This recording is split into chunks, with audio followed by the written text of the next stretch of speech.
everybody, welcome back to my channel. If you're new here, I'm Emily. I'm a mom who loves home decor, thrifting, and a good DIY project. Today, it's a good one.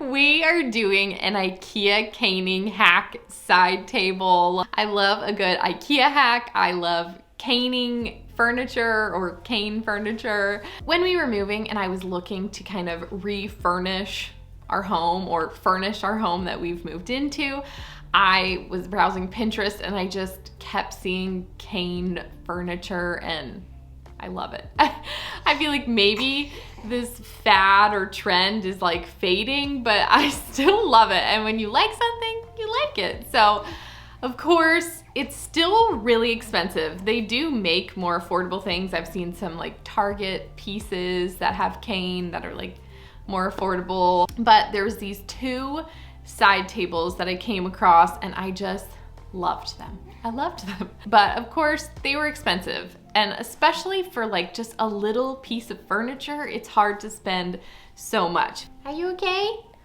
Before we fully jump into this thing, if you're not already, feel free to follow me on Instagram at EmilyFaith22. If you guys want to show me some support, feel free to give this video a thumbs up, subscribe, hit that bell notification, all of the good things. Comment down below, say hi, let me know where you're from. I would love to get to know you guys a little bit better. We are gonna jump into today's video. We are gonna take this $60 IKEA Tarva nightstand and upcycle it, hopefully into something that looks a little bit more like this $600 cane nightstand that I can't afford. So let's see if we can get this done. The first thing that I noticed on these other nightstands as I was coming across them is that they don't have the lip that the top has on this IKEA Tarva nightstand. They're just like straight down. Does that make sense? So I thought, hey, we can just take our circular saw or whatever saw you guys have and just cut off the sides of this nightstand so that they are straight down just like these other ones.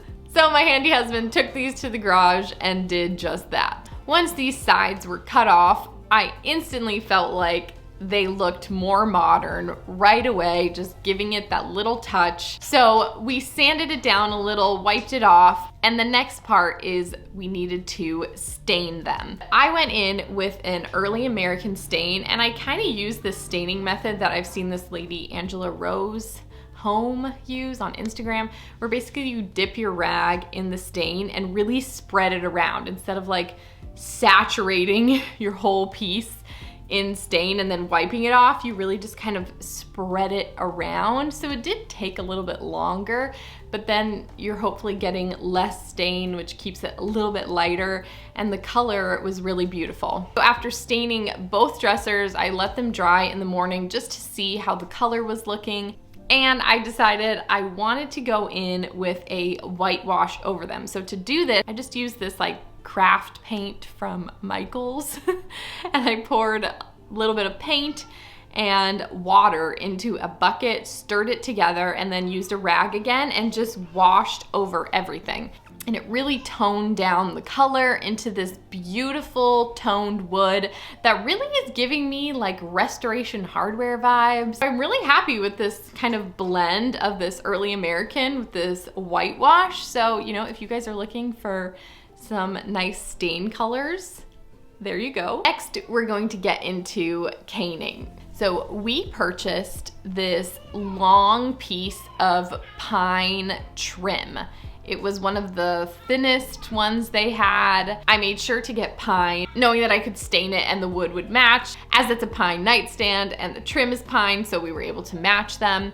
But what we're gonna be using this trim for is essentially we're gonna be laying the caning down on the drawer only.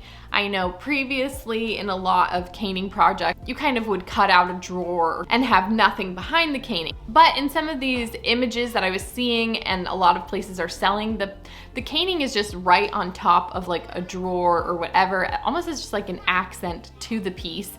And I really liked the look of it, and it's a lot easier. So the plan is to put some caning on top of this drawer, and then we're gonna use trim that we bought to trim it out and finish it off looking really nice, like it's all a part of the piece.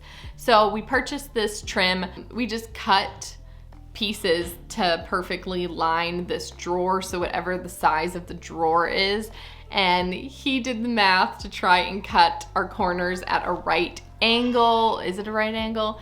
Basically an angle so that they can match up. If that feels like too much work, you could 100% just like do a top piece, do a bottom piece, and then just stick a piece in the middle if you guys don't want to worry about the whole like angle thing, because that's not, I'm not good at math. So angles are like, what? No. If it was just me making it, there would have been no angles. We would have just done top, bottom, and the middle pieces. So whatever you need to do. We cut down all these little trim pieces to size, and then I went in, stained those as well. All we need to do is use our caning, which I used leftover caning that I had from a headboard project. We're only using a tiny portion of this caning that I had, but I can link the shop that I got it from. It was actually a Canadian small shop, so I don't think they ship like worldwide. I think they only ship within Canada, but I will link them down below. What you're gonna do with your caning is get it wet. Now, because it's not this huge piece we're working with, I didn't do anything crazy. I let it sit in some water for a couple minutes, or you can even just kind of rinse it off. It really softens it and is way easier to work with, and when it dries, it'll dry a little tighter too, which is nice. So get it wet.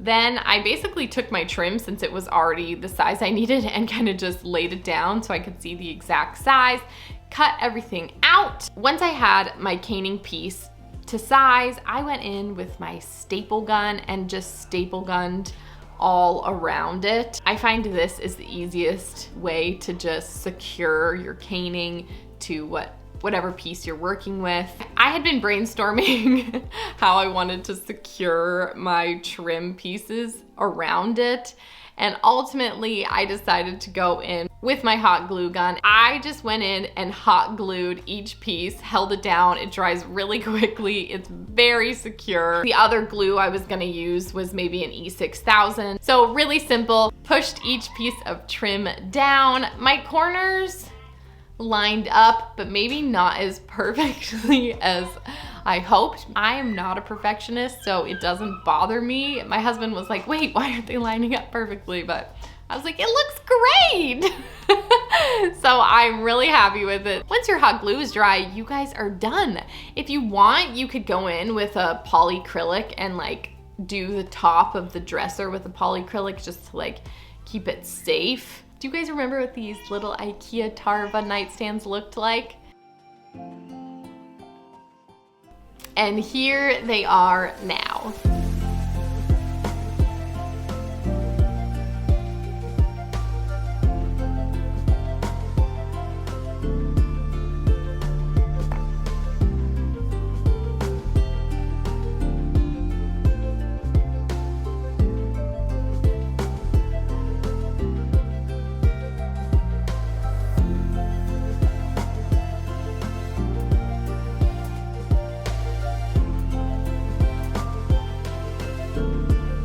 I am really thrilled how these nightstands turned out. I think that they are a really close look to what I was going for. Maybe the wood stain color is a little different, but either way, I'm really happy with this wood stain color. Okay, one thing we didn't talk about is, I forgot, I did remove those little knobs, and I think they look more like elevated, just not having a knob. But you could put that little handle back on. You could add a different kind of handle. I was thinking of leaving it blank, but comment down below, let me know. Would you guys put a different handle back on? Like, what would you do? No handle, you know, let me know. I hope you guys enjoyed today's video. If you did, feel free to give it a thumbs up. As always, you can subscribe for more of my everyday life. Follow me on Instagram at EmilyFaith22. I hope you have a great day, and I will see you next time. Bye.